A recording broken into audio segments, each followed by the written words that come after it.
I'm Leslie Elliott Boyce, and this is The Radical Center, a recording project I began in 2022 as a way to describe and discuss the social and ideological currents that are rapidly altering our culture. In a time when political polarization seems to be the norm, I'm seeking to understand rather than react. I'm grateful to all the thoughtful men and women who share their stories and insights with me in this conversation series. If you would like to contribute to this project financially, there are links in the description. Thank you, and thank you all for listening and being part of this exploration.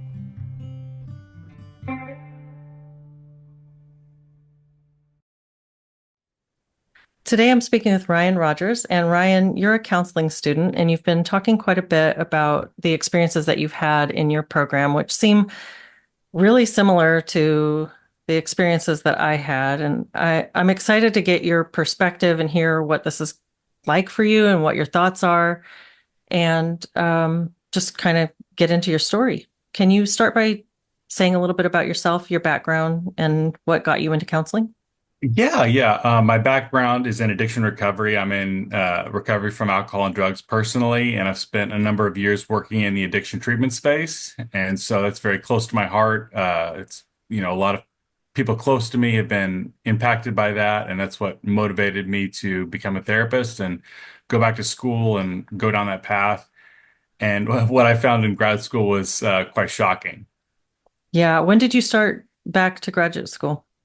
So I started graduate school in fall of 2022. Okay. Okay. And you're in Texas, right? Yes. Yeah. A lot of people think that Texas is some bastion of sanity compared to a lot of things that have run overboard in the sort of critical social justice DEI space, but I have not necessarily found that to be the case. I mean, it's kind of interesting when you're in a city, it's very much very blue, Hmm. and you kind of travel through rural areas, and Hmm. it's tons of Trump flags and things like that. And especially if you're in academia and the universities, there's zero sign of conservatism. There's only one way of thinking. Right, right. Yeah, that was my experience as well. I'm from Texas and I grew up in San Antonio. A lot of the cities are just, they are cities like any other big city. Mhm. Yeah. Yeah. So, what was your expectation when you went back, when you went to graduate school for counseling? Did you kind of know that there was some of this out there and were you prepared for it? So I had spent 2 years finishing my undergrad bachelor's degree, and I had encountered some of this wokeness in undergrad. My student job in undergrad was working at the Addiction Recovery Center, and I'd kind of butted heads with the director there. At one point, she'd said one of our primary missions at the recovery center was to decenter white men. And Wow. yeah, and at one point they used the center's social media to promote a Planned Parenthood rally. And I came to her and I was Wow. like, I don't think this is really appropriate. We have conservative students. I feel like we're alienating them. And her words to me were, the boat is only so big, I can't save everyone. And I remember, oh my Huh. gosh, it was very shocking to me. But Hmm. at the time, I thought this is an isolated thing. This isn't widespread. This isn't a huge cultural phenomenon. And then I got to grad school and it was like that on steroids. Hmm. I remember one of my first classes in my first semester was it was called Counseling the Culturally Diverse. Hmm. And a professor said that a chief objective as a therapist is to become a political activist so you can, quote, burn it all to the ground. Oh my gosh. So that's, Wow. yeah, That was your that's, professor? yes, that's the overarching mentality. Like, mental health would be secondary compared to social justice. I have that right here.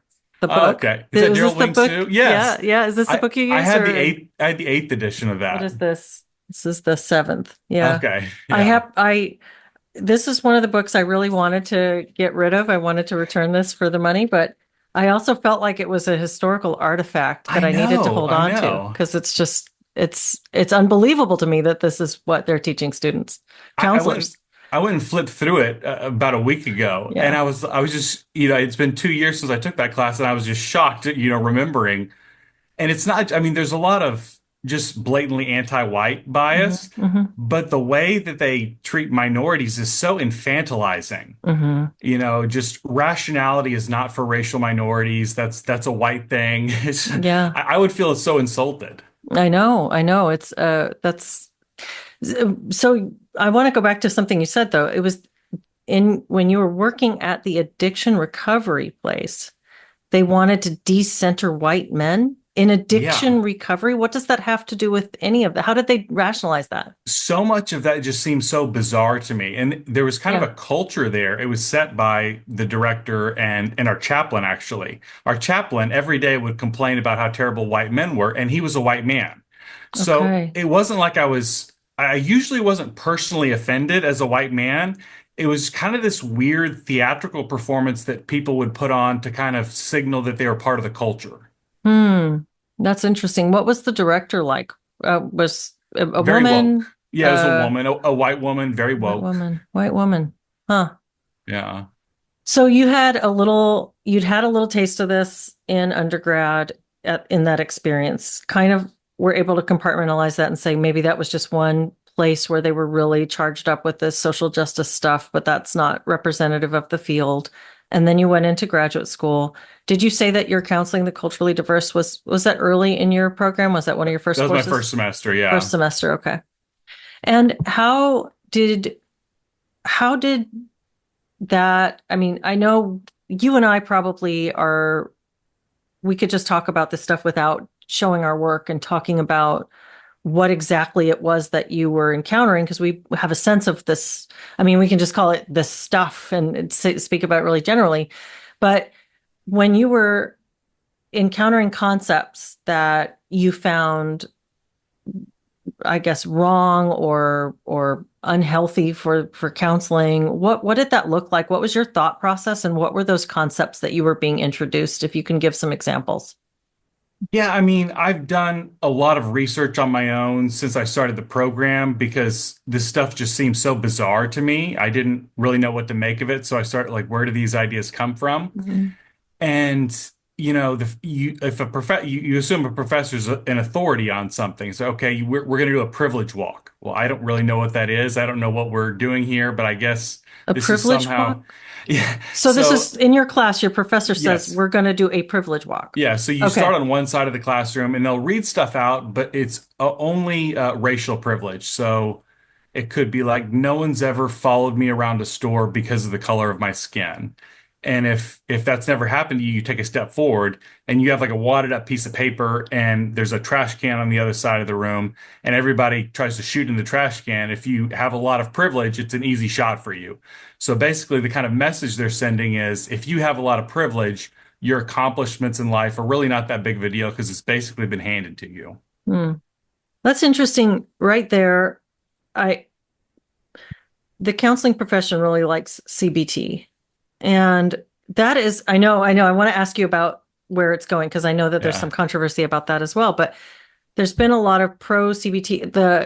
As so there's the social justice reaction to CBT, but then there's also as counseling has become increasingly technical and basically you're being taught to be a technician dealing in diagnosis codes and smart treatment planning, these kinds of plug and play things. CBT works really well for smart treatment planning. And so it's really highly promoted in the diagnosis and treatment space. And when you say no one's ever followed me around the store because of the color of my skin, you're asking people to mind read. Why did those people Mm. follow you around that school or that store? If you left off because of the color of my skin, then that seems like let's talk about that. Have you ever had the experience of feeling like people are treating you like you're suspicious? They're following you around. That's one question. But when you add on because of the color of my skin, that sort of jumps into the space where it's kind of shocking that a counseling program would ask people to make those guesses about why they were treated in a certain way and make declarations about it. Yeah, so in multiple of my classes, Mhm. they've pushed this idea that you cannot use CBT on a racial minority. Okay. Oh, And interesting. in undergrad, I had great professors in undergrad, and they actually went over this literature, and that's not true. CBT is very effective across different populations. But the reason they say you're not supposed to use CBT for racial minorities is because rationality is racist, which that statement seems kind of racist to me. Like It- as though bringing rationality into the discussion is like a racial minority couldn't handle that. so they've actually said rationality is racist. Yeah. Okay. Interesting. So what are you supposed to do to help a person who's a racial minority? Was there some sort of a protocol for that? Um, Basically, affirm everything that they say. Hmm. If they say some type of discrimination happened or they feel someone is prejudiced, it is end of story. Like Hmm. in CBT, you say, okay, let's break down the situation. What happened? Did anyone else see it? How can we look at this? How can we reconceptualize this? Those are all bad. Hmm. It happened and it's as bad as it can possibly be. Hmm. Interesting. Were you taught about broaching race with clients? Can you say what you mean by that? Daryl Wing Su is a fan of this idea of race broaching. He's the author of the text. And so this is one of the concepts that he promotes. He just calls it broaching race or race broaching. And it's the idea that when you're working with a client, especially a client of a different ethnic background from yourself, you're supposed to bring up the racial sort of identities, the issues around race. You're supposed to bring that up early on in the clinical relationship. So, preferably in the first session, you would say something like, how does it feel for you as a person of color to work with me, a white person, as your therapist? And we were given scripts to follow for that when I was studying counseling. So I wondered if that came up for you guys.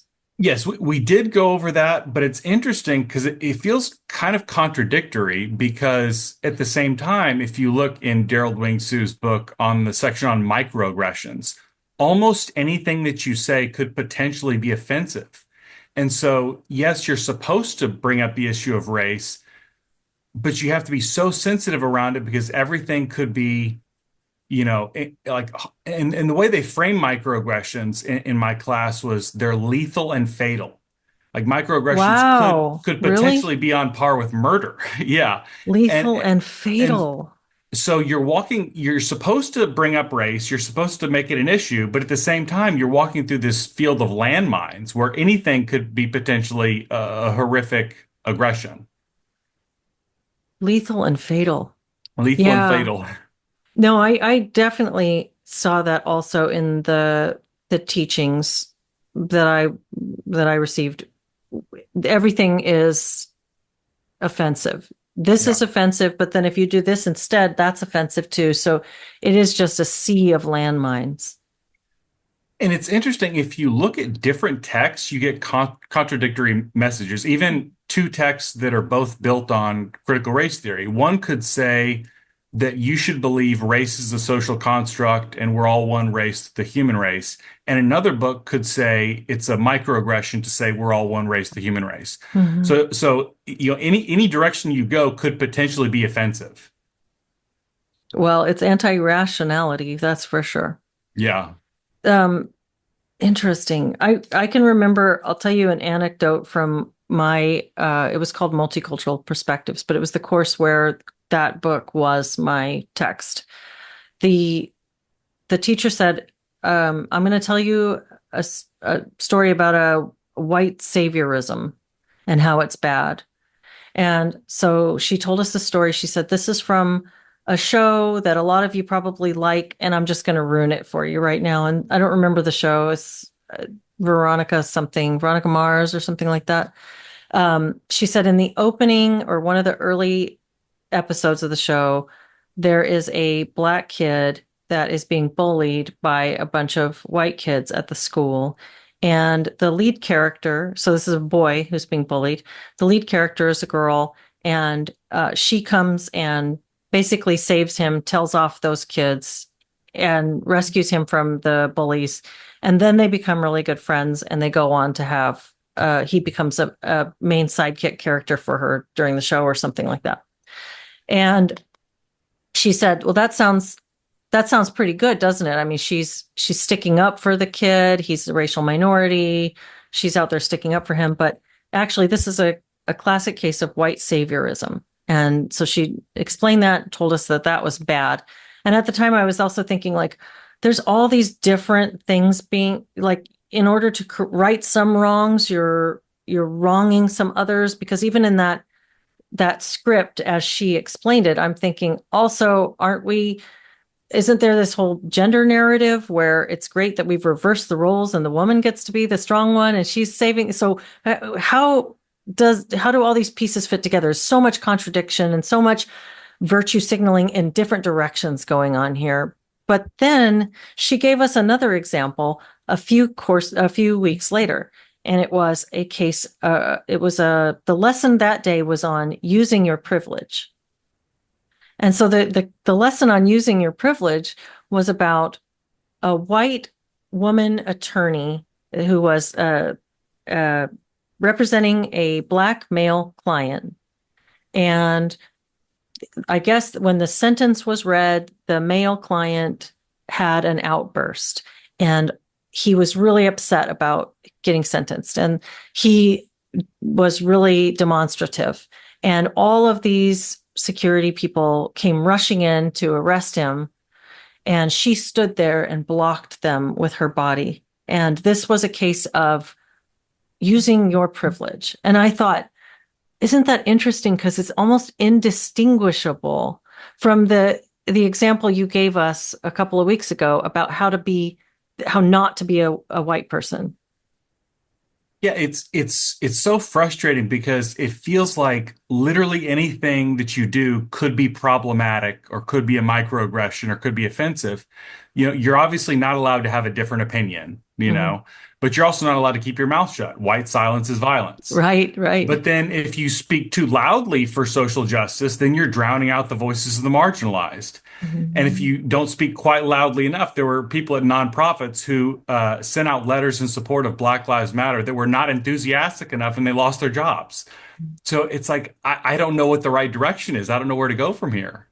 Yeah, it is just a double bind. Yeah. You're damned if you do and you're damned if you don't. And it's one thing to point out how inconsistent and irrational these messages are, these cultural racial messages are, but it's quite another thing to realize that these are being taught to graduate applied psychology students. Yeah. Yeah. I don't know what we're supposed to do when we get out. I like to joke that my first client is going to be a gay Black guy with depression and anxiety. And I'm going to be like, well, sorry, I don't really know what to do about your depression and anxiety. We never learned about that, but I can help you dismantle the patriarchy and decenter whiteness.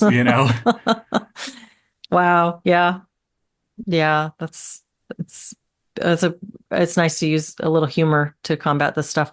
Yeah. So, can you give me any other examples of what you found particularly challenging or frustrating or wrong about what was being taught? And also, was there anything good? Were you still getting any positive education? Yeah, I mean, there was a couple good professors, especially my skills and techniques class. There was virtually no ideology in the class. It was just let's practice skills, let's do mock sessions. And that was incredibly useful, definitely. I think you talked about groups class was helpful for you. That was also helpful for me because you're running mock groups. So you're actually Mhm. training to what you're going to be doing as a therapist. Mhm. Um, so there are definitely some good parts, and I've met some good people in the program. I think definitely people who have some kind of work background with some kind of population, autistic kids or troubled youth or something. You have a population where you say, this is why I came to grad school so that I can Mhm. help these people. Those people tend to have a good head on their shoulders and they seem very committed and their heart's in the right place and want to help people.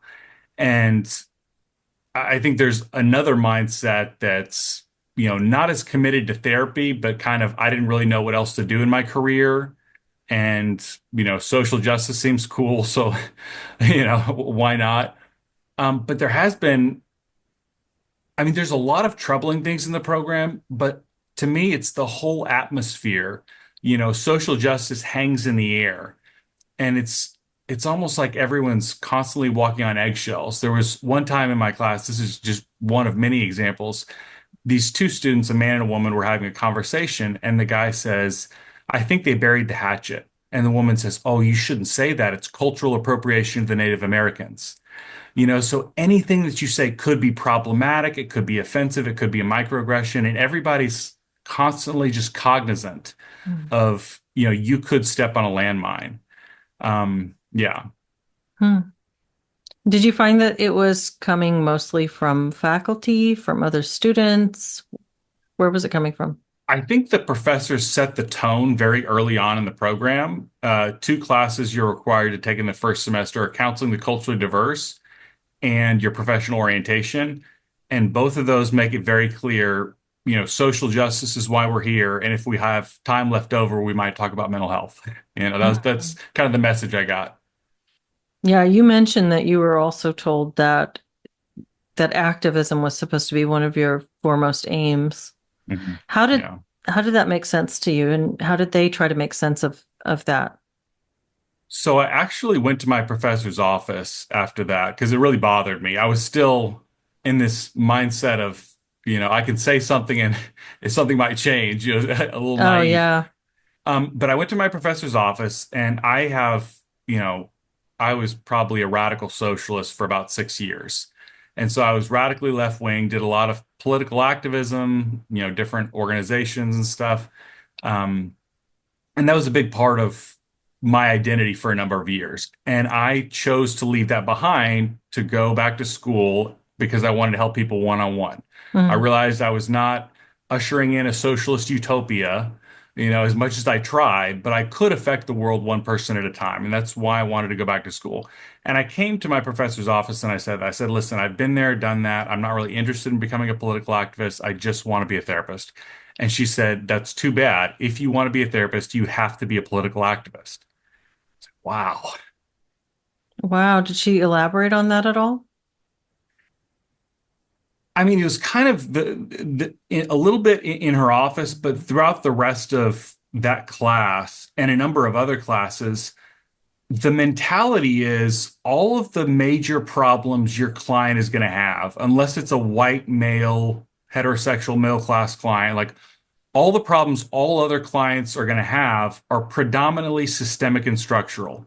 Systemic racism, capitalism, the patriarchy, cis heteronormativity, those are your major problems your clients are going to have. And so you're limited in your effectiveness in one-on-one counseling. So you need to devote a lot of your time to what they call advocacy or being a political activist. Well, isn't that so fascinating that the people teaching counselors right now can't conceive of a person having problems outside of these main headlines if they are a specific color, skin tone. If Mhm. your skin is a certain color, we know all of your problems. We know all of your problems. We can predict all of your problems come from isn't Yeah. and that's really dehumanizing. I don't know I don't know if it was in the seventh edition. In the eighth edition of the Gerald Wing Sue book, Uh-huh. it said if you have a black client who does not feel like they're oppressed, they Yeah. suffer from Uncle Tom syndrome. Did they That's really call it that? Oh my that's gosh. in the book, yeah. And it's Wow. due to their internalized racism. I don't know. I don't remember reading that. I wouldn't be surprised. I haven't read this book cover to cover. It's pretty horrible. I did a video.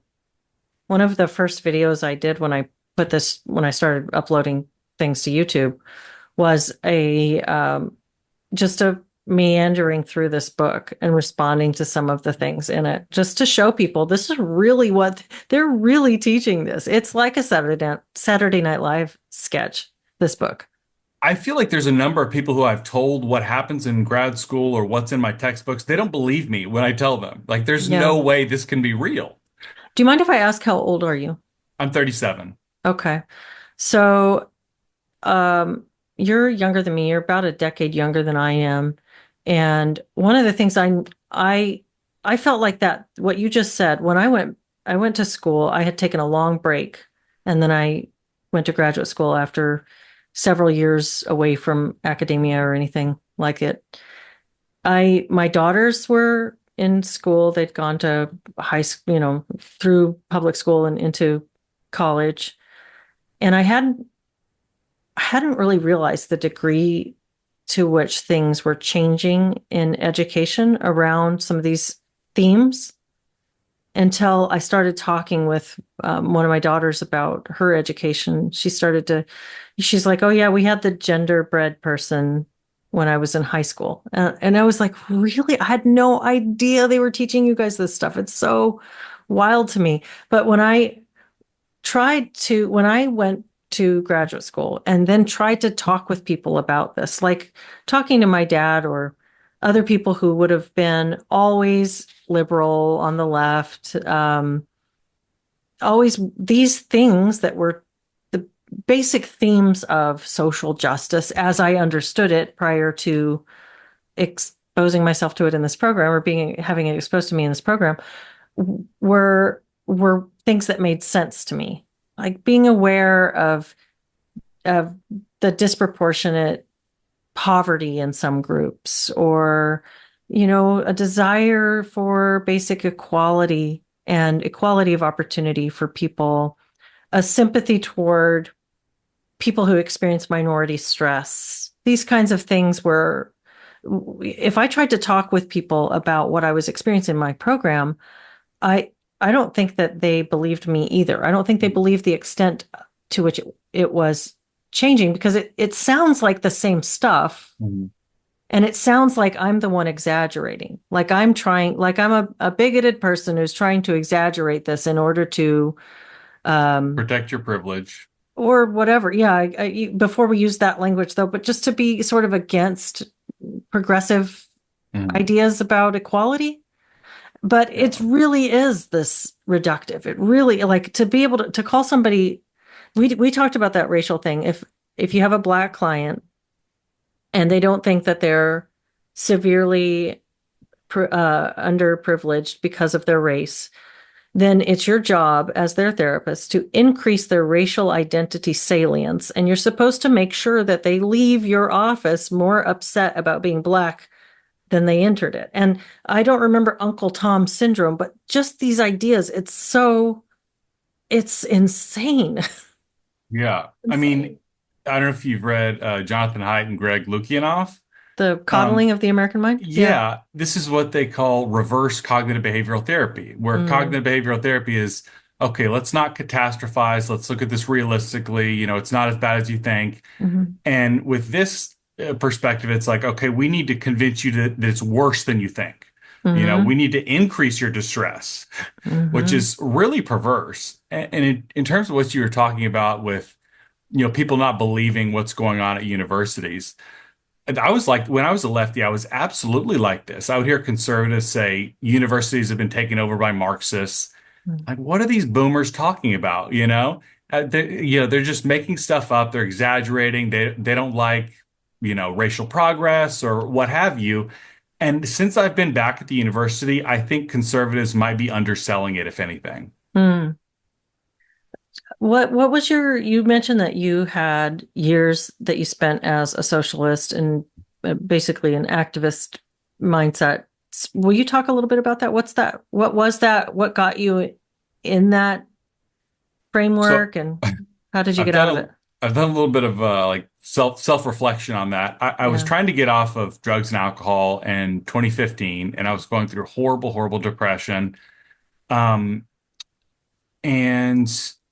I was trying to make sense of things. A lot of things had happened. I had a romantic breakup. 3 of my friends in recovery had died of overdose. I lost a job. Just a lot was really going bad. I'm trying to figure out what's going on, making sense of the world, making sense of the why I feel so terribly. And I remember finding Bernie Sanders on YouTube. And something just clicked. It's like, okay, the reason I feel like this, the reason my life is not going the way I want is because of the corporations and the billionaires and capitalism. And I spiraled down this rabbit hole and, read tons of Marxists and different socialists. And that became my way of understanding the world for a long time. And I think one of the things that pulled me away is, I don't think there's any evidence that it's worked historically, but also it wasn't working for me. It was making my life miserable. It was holding me back. I was working a lot of low-end jobs like bussing tables and things like that. And there's almost this mentality of you don't want to elevate yourself because then you'll be some kind of corporate sellout. So just the whole mentality was holding me back in terms of my mental health and career and all Mhm. kinds of stuff. That's really fascinating. So you found this greater narrative that really tied a lot of those pieces together in a way that made sense to you. Yeah, yeah. Uh, Yeah, so what do you think now? Like there's the two sides of that. There's one that's individualism, individual responsibility, focusing on what do you actually have agency over in your own life.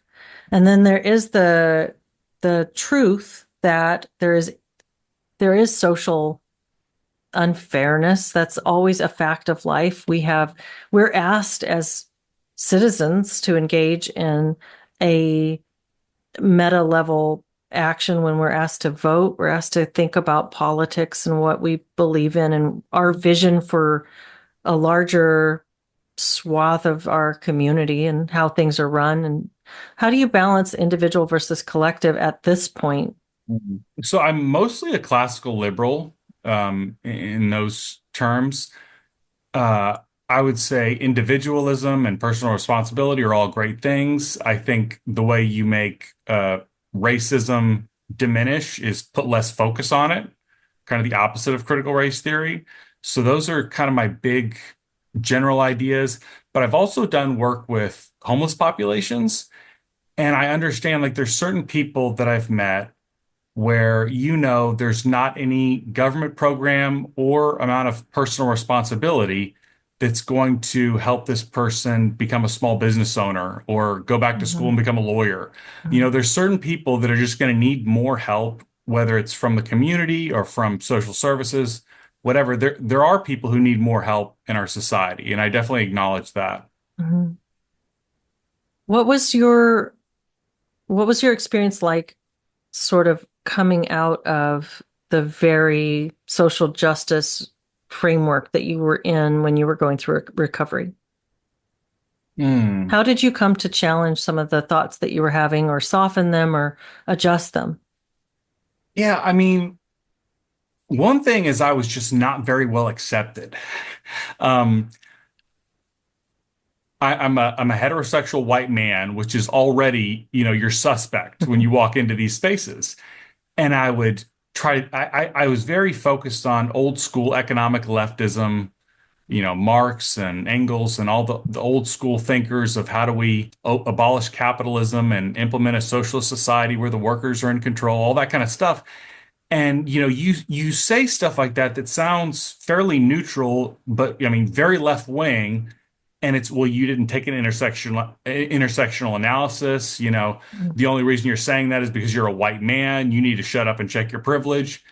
And it felt like no matter what I said, it was always wrong. And not just wrong, but like horribly offensive wrong, no matter how I was saying it. And I noticed the people that I was trying so hard to, get them to become my friends just hated me.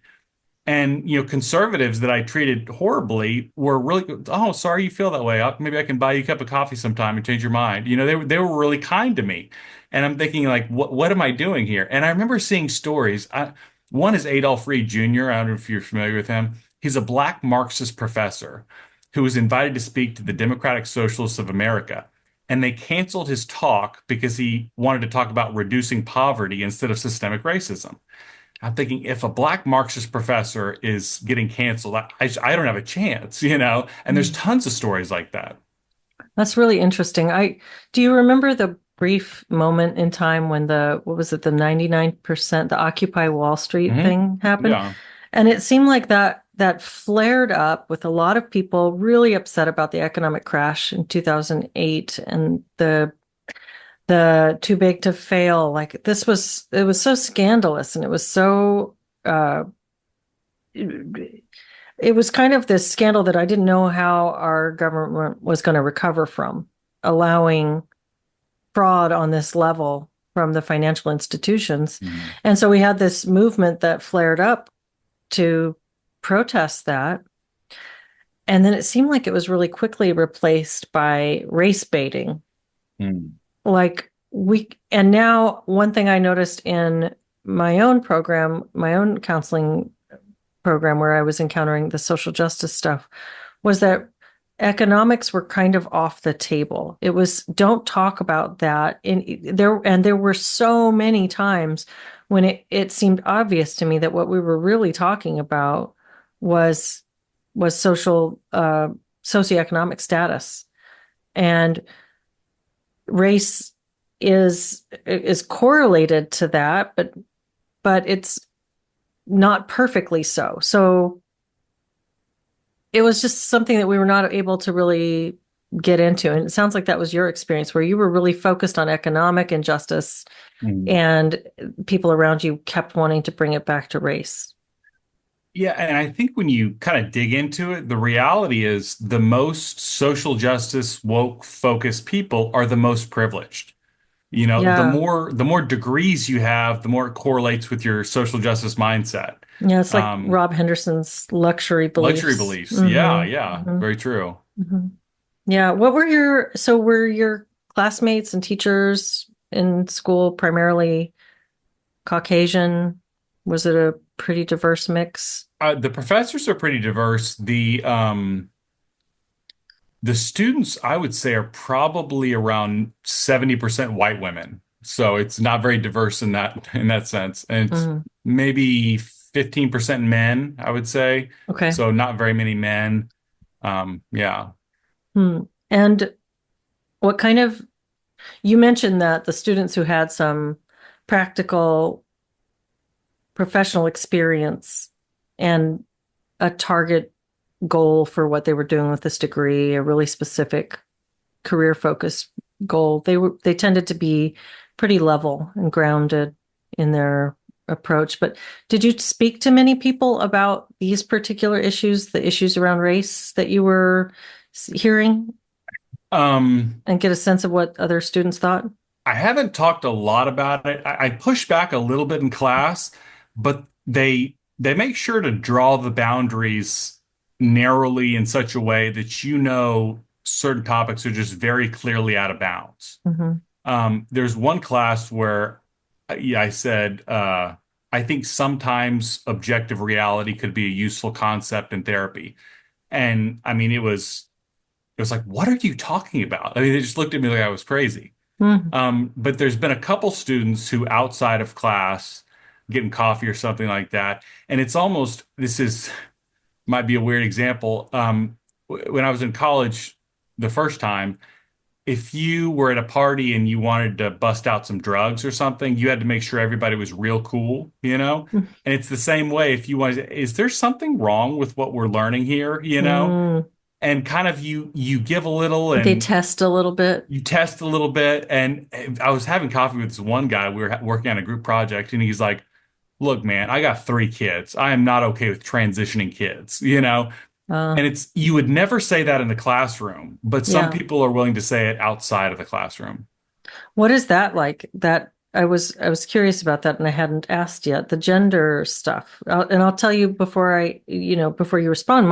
My in my course, my program, it really was not talked about very much. We had one human sexuality class and one child development class where it was talked about. Otherwise, it was just the how we deal with this wasn't addressed very much. We were just expected to kind of understand that this was part of an intersectional privilege framework. We were supposed to just treat people kind of sympathetically and as marginalized people if they had certain gender markers or identities. But the only time we were really educated about it was in a child development class when we were encouraged to think sympathetically about the trans child. And then in my human sexuality class, where we were shown several videos and at least one documentary that encouraged sympathy towards trans people and the idea that trans people have always been here, and that to reject a person uh, based on something like genital preference is bigotry. And so we had this, it was a very like, um, we didn't get much of an education on what we were supposed to do with gender questioning young people, for instance. So what was your experience? What year was that? So I went to graduate school in 2019, and it would have been like 2021 maybe, or 2020, when I was taking the human sexuality course. It would have been 2019 that I took the child development course.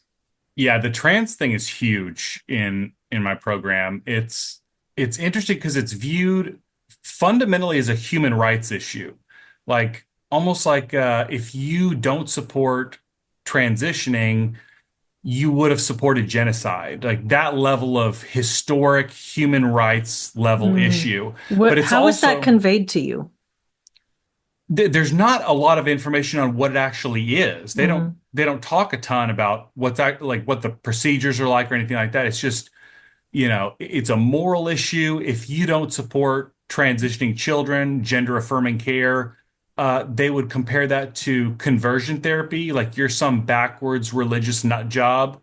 You're some religious fanatic Hmm. who's wants to harm trans kids. That's how it's Hmm. framed. Hmm. There is no other acceptable way to treat gender confused minors other than gender affirming care. It's presented very clearly. And it's interesting, there was one class where the professor was talking about how bad the state of Texas is because they put restrictions on gender affirming care for minors. And one woman raised her hand and she goes, well, what if the kid later changes their mind or has regrets? And the professor goes, huh, I never thought about that.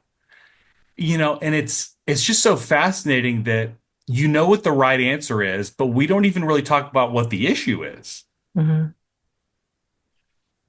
So this is this is a training program for the people that are going to go on to diagnose and support the kids that are confused or struggling when families are looking for help. And is there no addressing of the fact that people go through identity crises during adolescence, and that this, how are you as counselors to diagnose someone's gender dysphoria and make sure that this is something that should be treated this way? How do you discern?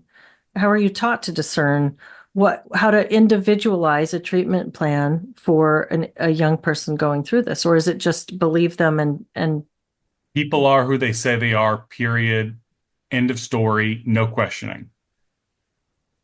even young children? Yeah, Uh, yeah. but only on this issue or on other issues as well.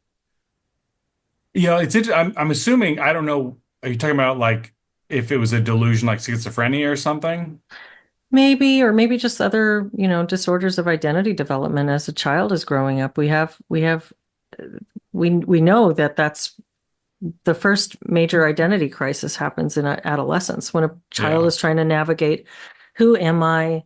Who am I to you? How am I perceived? They become aware of the Mm. social fabric of their reality in a new way, and have to, um, you know, to paraphrase T.S. Eliot, create a face to meet the faces they will meet. Mm. So we're trying to create ourselves during this time, and Yeah. it can be confusing, and we know this. So how is trans being distinguished from other identity development issues? It's almost like trans is in its different category. It's something completely separate.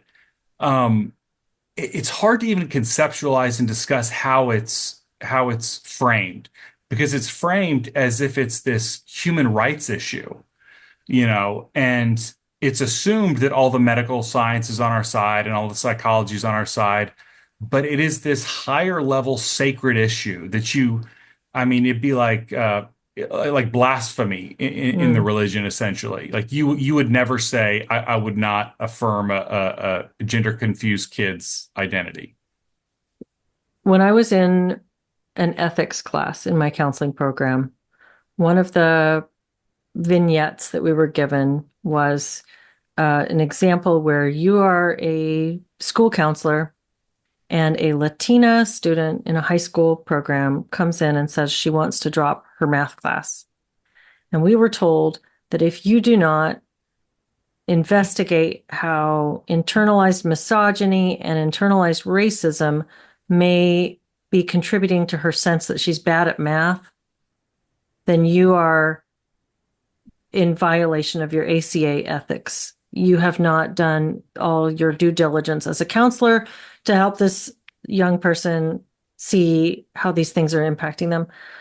But how, as a counselor, if you have that same student come to you and say, I want to change not my math class, but my gender. I want you to change my pronouns, my name, and I want help with interventions, and I want you to change, to not tell my parents or to back me up to my parents.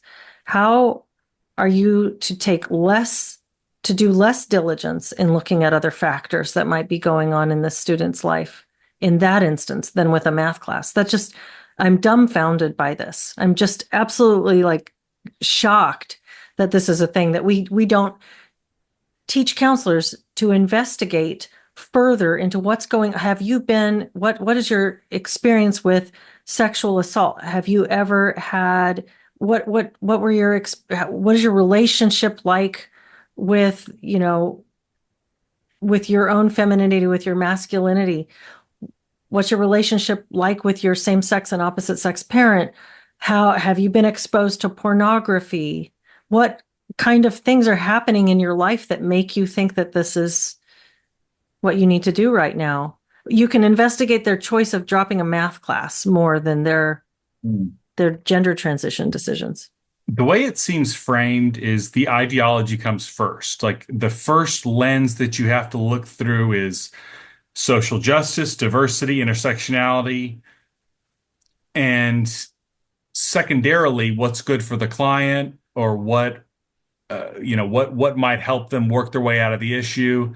It feels so often like we're jamming a square peg into a round hole, trying to make the ideology fit where it really doesn't. And you're in school right now still. Yeah. And I'm grateful that you're talking about it because it's kind of scary to be public when you're, and I want to ask you about that, but this is, it's so horrifying to me that this is going on. People really need to realize that there are how many students, hundreds of students in many different programs, thousands of students right now being actively trained to impose ideology on the vulnerable people that are going to come in and look for their help. Mm-hmm. It's so shocking to me that what could be a really beautiful profession is being completely undermined by, I don't even know what to call this. It's just shocking. I'm sorry.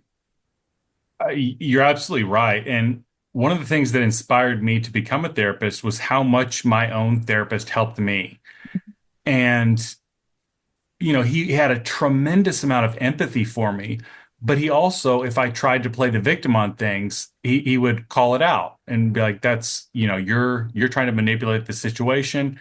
He was confrontational. Like after I knew that he cared about me, he was on my side. He was able to confront me in a way that I could hear, and I was able to redirect my behavior, and my life got better. I saw transformational change. Mm-hmm. And I thought, I want to do that. That's what I want to be for other people. Mm-hmm. And coming to grad school, it seems just completely the opposite. Mm. And so what is that like for you that you've been publicly criticizing this program? Are the two sides of your life separate? Does the program know that I don't think you're anyone out in there? the program knows at the moment. No. Not the other students either? No.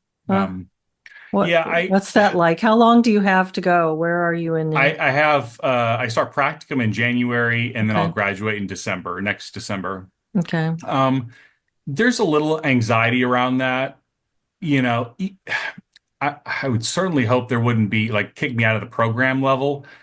But if it were the point where it's like words started to get out, mm-hmm. It would almost be like we have a pedophile in the classroom with us. It's that level Hmm. of moral disgust with a person who doesn't buy into the ideology. Hmm. Probably And more disgust than for a pedophile because some of the yeah, teachings about maps. minor attractive Yeah. person. Yeah, Mhm. it's true. Yeah, I mean, You're supposed to have a, sympathy for them. a pedophile might get more You can have more sympathy. sympathy for a pedophile than a Trump supporter. Yeah, yeah, Yeah. exactly, Yeah. exactly. And I went through a lot of situations there when I was in undergrad. When the director told me her mission was to decenter white men, somebody overheard that conversation and reported it to the Title IX office for me. And they called me and said, "Would you like to?" I don't remember the words, but press charges basically. And I was like, "No, it's not that big of a deal." Hmm. And I've kind of kept my head down. I don't want to say anything. I don't want to make waves or, stir the pot or anything like that. And there's just been so much where it's like we're doing serious, serious harm. We're indoctrinating people that are going to have a huge influence on people's mental health for many years to come. And since I started speaking out, people all over the country have reached out to me and said, "You just described exactly my grad program." Mhm. I think there has to be more of us speaking out because this is a tragedy what's going on. It really is. It's on such a large scale, and it's just it shocks the conscience to Yeah, think it that this does. is happening. I mean, to take the all the kinds of reasons people have come to see the counseling profession as a resource for their emotional and mental well-being in life. When you're going through a time that you can't bear by yourself, you know that you can go see a counselor. I mean, that's just become a thing that we accept. It's part of modern life. And that counselors are now being trained to place these kinds of political issues at the forefront to where they can't even really conceptualize the variety and nuance and just all of the complexity of what human beings go through as they go through life. Uh, it's just so sad to me. Yeah, it really is. Especially because you think therapy could be something so useful and so beautiful and so transformational, and we're actively destroying it. Hmm. Yeah. What is the what's it like for you as one of the things that I've said is we need to overhaul the training programs. We need a different, I'd love to see something different come about, some alternative to conventional modern counseling training, because I think it's so corrupted by ideology, but also because I think I don't agree with all of the mechanization of it. Mm. The way diagnosis and treatment is being done, I don't think it does I think it's a disservice to a lot of the people that are using the field for their own social resources. But one of the reasons that I've been really critical of these training programs is not just that they hurt the people that they serve once the counselors come out into the field, but also that they hurt the people going through them. It's it's really difficult to go through a couple of years of trying really hard to be open to something and continually your having to violate your conscience just to get through something, through this educational program. What has that been like for you, and how are you holding up? And do you see a toll on your classmates as well, or what's that like? I haven't talked about this with other classmates, but it's taken a tremendous toll on my mental health, actually. Um, you know, it's hard to explain what it's like being in that atmosphere on a consistent basis. Um, I'm sure Benjamin has much more room to complain than me. But if you're in an atmosphere where reality is seen as irrelevant, um, and you're walking through, the belief that kids are who they say they are, and the only appropriate form of therapy is gender affirming care, where you try to transition kids, and rationality is racist, and saying that America is the land of opportunity is racist, and all problems that women have are due to the patriarchy, and you're just hearing these messages nonstop. And there's times when I'd have to call someone immediately after I got out of class. And saying math is racist, that's weird, right? Like you have to connect with other people. So, and there's times when I feel like I'm losing my mind. Hmm. Hmm. Actually, this was my marriage and family counseling class. This book, The Ethical Slut. Oh, wow. Yeah. Wow. Oh my Um, gosh. yeah. And you it's bizarre because I'm not trying to be some Bible thumper who's judging everybody. Yeah. I feel like I'm a pretty reasonable guy. I think I'm a compassionate guy. But there was one time in class when we were going over that book, and the point that I tried to make in class was I don't think polyamory is for everybody. No. I Oh my think I God. think some people are geared towards monogamy. And Right. that it looked like I had said something really offensive. And Wow. the way it was presented is Oof. polyamory is like a more evolved way of having relationships. And if you're still stuck in monogamy mode, it means you haven't done the work to get through your jealousy. And, it's like I have to get out of this classroom and talk to somebody who lives in the real world. Oh my God. We could talk for an hour just about that. That's crazy. Wow. You know what you're saying about having to check in with a friend or someone outside Hmm. for reality testing, like Yeah. touch base. I mean, Yeah. let that this is one of the reasons why this is so crazy making, and I mean that figuratively and literally actually, is that that's part of what counselors are for, is Mm. reality testing. To have Yeah. somebody to like, hey, I've got all these thoughts. I have so much going on in me. I'm dealing with a bunch, and I don't know anybody in my real life that I can unload this on. And I need to form a trusting relationship with somebody so I can share these really big parts of myself and they can help me process it and they can be kind of a reality check for me. Mm. And if you take that and you fill those people that are going to be the reality check with rationality is racist and polyamory is more evolved, and we should not ask any questions when a 12-year-old says that they want to change their gender. You fill those people with anti-reality and send them out as the reality testers for an entire society. I mean, uh, just I don't know if there are words for what this is.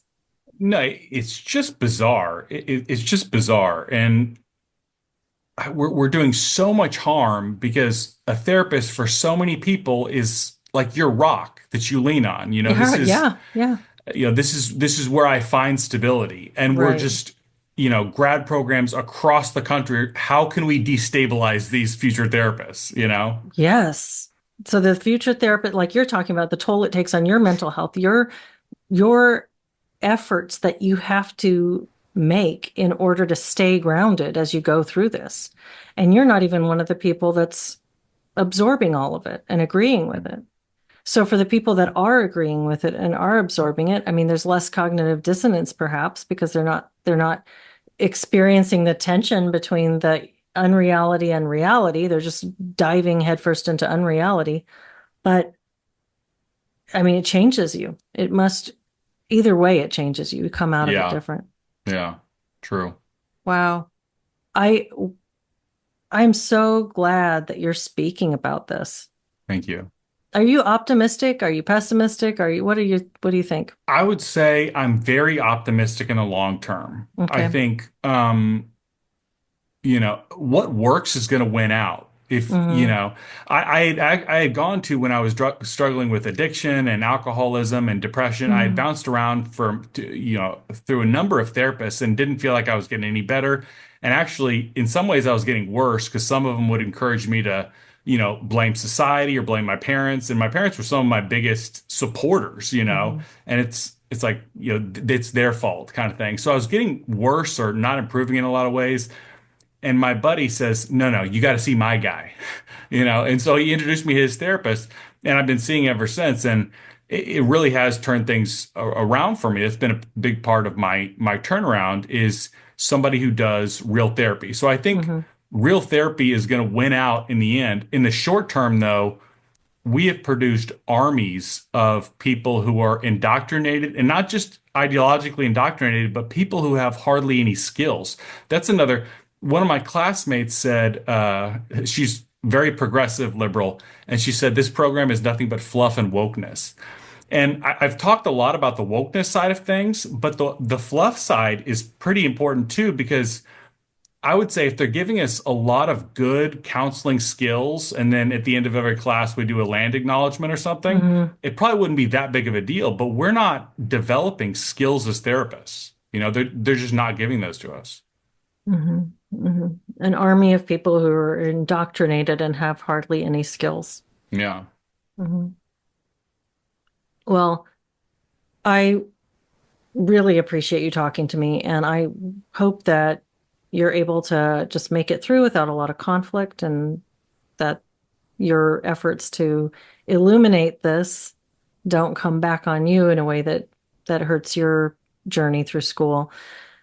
I hope you are documenting like crazy, and I look forward to reading the book you write after you go through this, because I'm Thank sure you. you will do that. Yes, yes.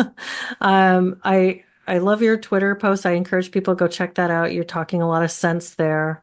And where can people find you if you want to say your handles or your any social Uh, links you have? at Ryan McRogers on Twitter X. Okay. That's really the main place that I post. All right. Is there anything that you want to make sure we get to before we close? Was there anything we missed that's really important to get Yeah. to? I think we've had a good talk. All right.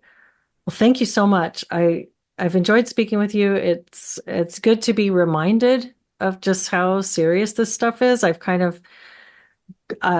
loved that I've gotten a little space from that world, and it's outrageous what's happening. It's absolutely outrageous. So thank you for shedding a light on that. Yeah, thank you so much for having me. Absolutely.